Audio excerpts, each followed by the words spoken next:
The broadcast was supposed to be just another diplomatic roundtable. Set inside a brightly lit hall in Washington, D.C., cameras were rolling, translators were wired in, and millions tuned in from around the world. On one side of the table sat powerful Western politicians. On the other sat Captain Ibrahim Traoré, young, calm, and representing a rising, defiant Africa. As the moderator welcomed viewers, a senior American senator, known for his bluntness, leaned forward and cleared his throat. Then he said it.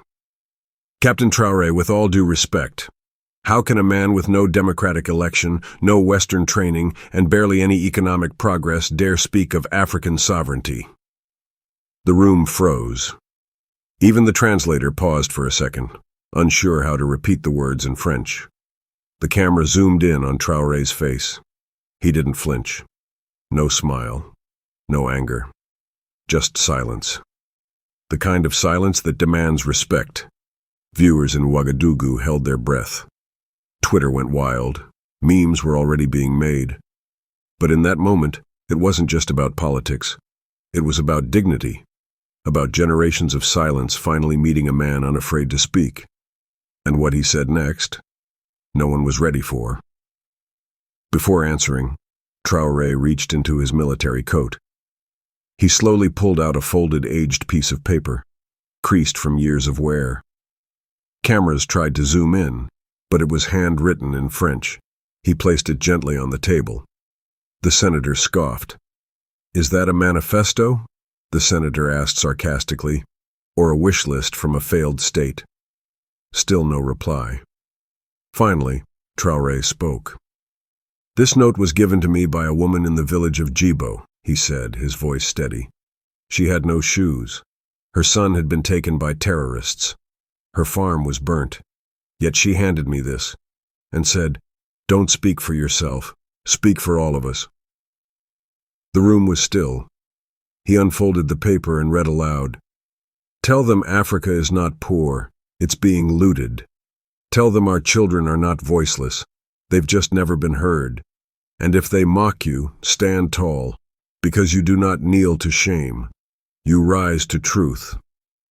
Suddenly the senator shifted in his chair. He wasn't expecting heart. He was expecting heat. But what he got was humanity. People across Africa began crying. Even a U.S. war veteran tweeted, "I may not agree with him politically, but that took courage." And it was only the beginning. As the broadcast continued, social media boiled. Clips of Traoré's note reading spread across X, TikTok, and Instagram. The hashtag Africa is not poor trended in over 20 countries. But then, something strange happened. The official YouTube stream from the event disappeared.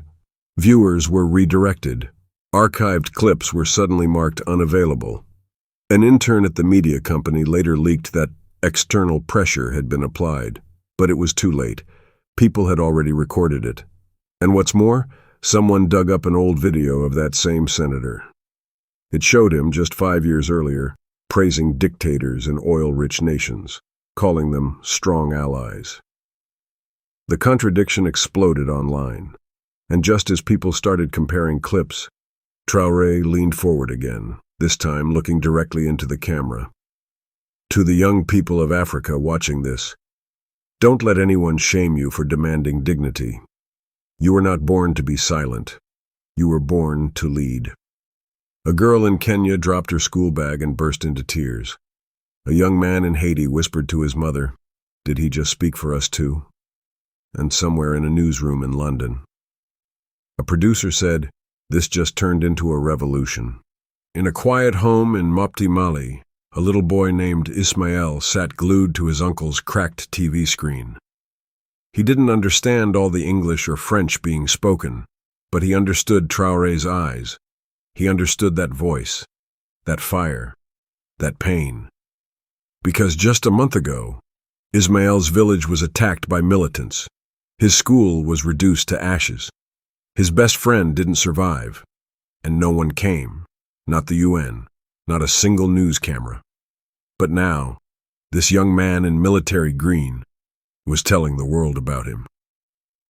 For the first time, someone was speaking not to politicians, but to the forgotten. Ismail stood up and whispered, "That's my president." Meanwhile, back at the round table, the senator interrupted again, this time with a smug grin. "So you're blaming the West for Africa's problems now," he sneered. Traoré calmly replied, "I'm not blaming anyone. I'm reminding the world that partnership is not ownership, and helping doesn't mean handcuffs." The audience gasped. Mothers cried. Sons stood taller. This wasn't a war of bullets. It was a war of truth. And the most powerful weapon was finally being used, a voice the world tried to silence. In a small apartment in the Bronx, New York, a Burkinabe woman named Awa clutched her chest. She had been watching the broadcast alone, after working a double shift at a hospital. When the senator mocked Traoré's French accent and called his country a landlocked burden, Awa nearly dropped her tea. She sat back, tears streaming, whispering, "They still think we're nothing." Her son, Malik, just 14, came out of his room. "Mom, are you okay?" She handed him the remote. "Watch this man. He's from home." As Traoré spoke about colonial wounds, about soldiers dying to protect land they couldn't even farm on, about schools built by foreign hands only to teach foreign history, Malik's eyes widened. He wasn't used to hearing someone defend his roots. He wasn't used to feeling proud of them. Later that night, Malik posted on TikTok, "First time in my life I felt like Africa stood tall. This guy is our Malcolm X." The post went viral. And far away in Washington, inside the same studio, even one of the cameramen quietly wiped a tear. Because the truth, once spoken with honor, doesn't ask permission to echo. Backstage after the event, Traoré sat alone for a moment, drinking water, eyes on the floor. One of his aides walked in with a look of concern. "Sir, the White House team was supposed to call. They've gone silent." Traoré nodded. He wasn't surprised. That's the thing about truth. It isolates you before it honors you. But outside the building, crowds had gathered. Students, African immigrants, activists, even confused tourists stood shoulder to shoulder holding signs that read, "Burkina Faso is not alone. We heard you, Captain. Africa is rising." One young girl held a sign that simply read, "Merci." Meanwhile, a journalist approached the senator, hoping for a comment. He chuckled and said, "People are too emotional. He's just another populist in uniform." That same journalist went home that night, opened her laptop, and wept. Because while the senator dismissed hearts, Ibrahim Traoré had awakened millions of them. That's when she wrote the headline that would shake the world. Africa's youngest leader just spoke with the wisdom of generations. And from that moment forward, this wasn't about one man anymore. It was about millions, finally seeing themselves. Thousands of miles away, under the scorching sun of Burkina Faso, a young soldier named Idrissa sat in a wooden chair, watching the replay of the broadcast on a dusty phone. He had just buried a comrade. They were ambushed during a night patrol.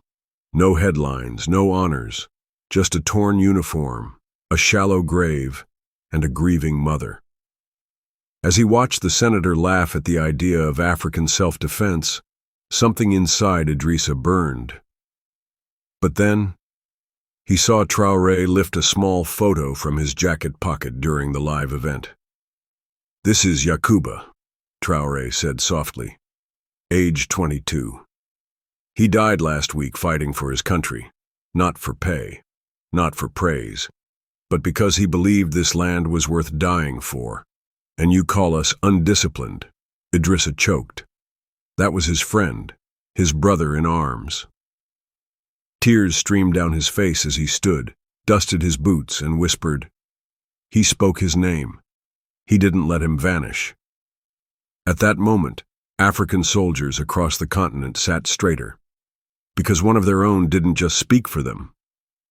He made the whole world listen. In a small village on the outskirts of Bobo Dioulasso, a barefoot girl named Aicha carried a bucket of water on her head. She was only 9. She had never used a computer, but her older brother had a tiny radio, and today, every household had it turned on. Everyone was replaying the words of Ibrahim Traoré. She stopped beside a mango tree, listening. "Africa is not weak. She is wounded," Traoré's voice said. "But wounds heal, and when they do, the scars become our strength." Aicha didn't fully understand politics, but she understood pain. She had walked miles for school that had no books. She had seen her father cry when the rains didn't come. And she had seen her mother sell her wedding scarf just to buy rice. But today, as the birds chirped and the wind carried that voice across the dry plains, Aicha whispered to herself, "Maybe one day I won't walk without shoes. Maybe one day they'll hear me too." And across the village, the old men sat quietly for the first time in years. Because something had shifted. This wasn't just a leader. This was a mirror, reflecting hope. Behind closed doors, the American senator paced in his office. The broadcast had gone viral beyond expectation. His face was now part of a meme storm, captioned with words like, "This didn't age well," and "When arrogance meets truth." His phone rang. It was his daughter. She was in college, studying African history. "Dad, that man made me cry," she said. "You made fun of him, but he sounded more presidential than half our cabinet." He sighed. "It was politics, sweetheart." "No, it was pride," she replied, and he crushed it. After hanging up, the senator sat at his desk and opened an old photo of his Peace Corps days, when he once taught in Ghana. He remembered the smiles, the kids, the dusty classrooms filled with joy, not shame. He buried his head in his hands, because deep down, he realized what millions already knew. He had tried to shame a man whose heart was bigger than the entire stage, and the world had picked its hero. In Johannesburg, South Africa, a retired anti-apartheid activist named Thulani had long given up on world politics. His legs were weak, his eyes dim. But that morning, his granddaughter came running with a tablet. "Gogo, watch this man from Burkina Faso. He sounds like Mandela." Thulani chuckled, doubtful. But then he heard Traoré's voice. "We are not asking for permission to stand. We are standing because we must." Tears formed in Thulani's old eyes. It wasn't the words alone. It was the weight behind them, the calm defiance, the grounded power, the refusal to beg for respect. Thulani stood up slowly and said, "He is not Mandela, but he is carrying the same fire, in a darker time." He called a journalist friend and said, "You need to write about this. The world needs to see that Africa has not gone quiet. She is clearing her throat." By that evening, newspapers across southern Africa ran the headline, "A new voice rises, and this time, it won't be silenced." And the youth? They finally had someone who didn't just lead them. He believed in them. Inside a closed-door debrief meeting at the embassy, the atmosphere was tense. A dozen officials, suited and stiff, debated how to respond to the media firestorm. One diplomat slammed his hand on the table. "He embarrassed us. We need to discredit him." But the ambassador shook her head. "We can't, because what he said wasn't a lie." The room fell quiet. Meanwhile, across the globe, everyday people were not waiting for statements. They were sharing Traoré's speech word for word. Activists printed posters. Poets translated his words into Swahili, Arabic, Portuguese. Musicians began sampling his voice over drums and guitars. He had not just spoken. He had awakened something that power could not contain. And yet, Traoré never once gloated. That same evening, in a humble hotel room, he kneeled in prayer beside his bed. His aide asked, "Are you okay, Captain?" He looked up and said quietly, "They don't understand. I didn't come here to win. I came to protect something sacred. And the whole world, without knowing why, felt the weight of that sentence settle in their hearts. Weeks after the live exchange, a letter arrived at the Burkina Embassy in Washington. No stamp, no name, just a simple envelope with 4 words written in black marker. For Captain Traoré, please. Inside was a folded American flag patch and a letter in shaky handwriting. I served in Iraq and Afghanistan. I've seen lies dressed up as missions. But your honesty, that was war too. You fought with truth, and it cut deeper than any bullet I've seen. You don't need tanks. You already made the ground shake. At the bottom, a U.S. veteran. Traoré read the letter in silence.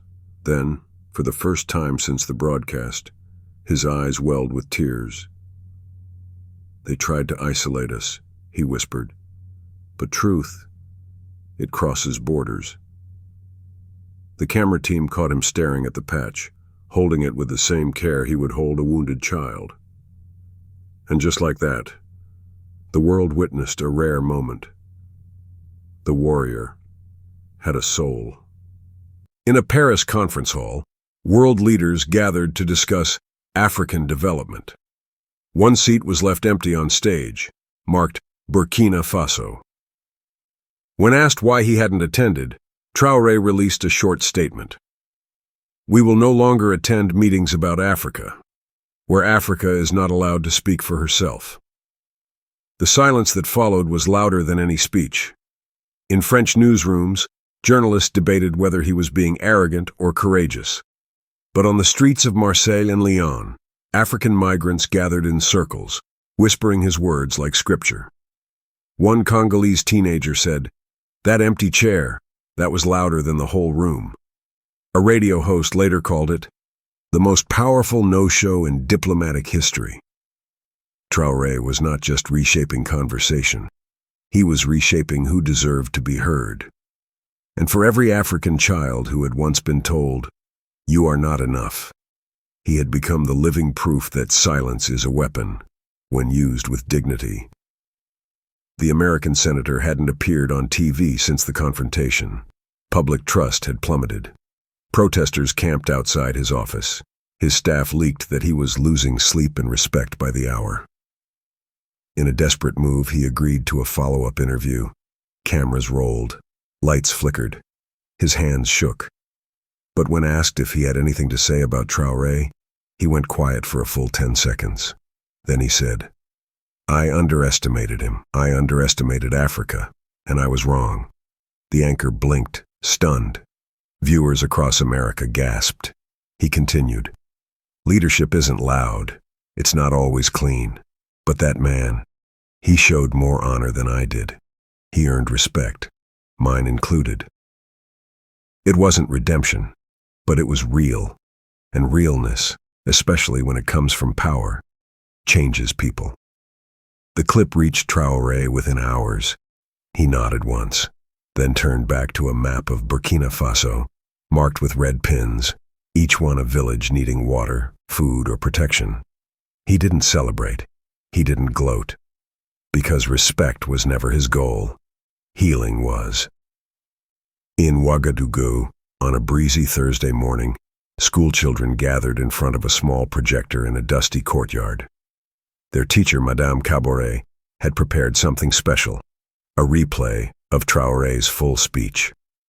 As the words played, not a single child moved. A little boy named Yaya raised his hand after the final line. "Madame, can I become like him someday?"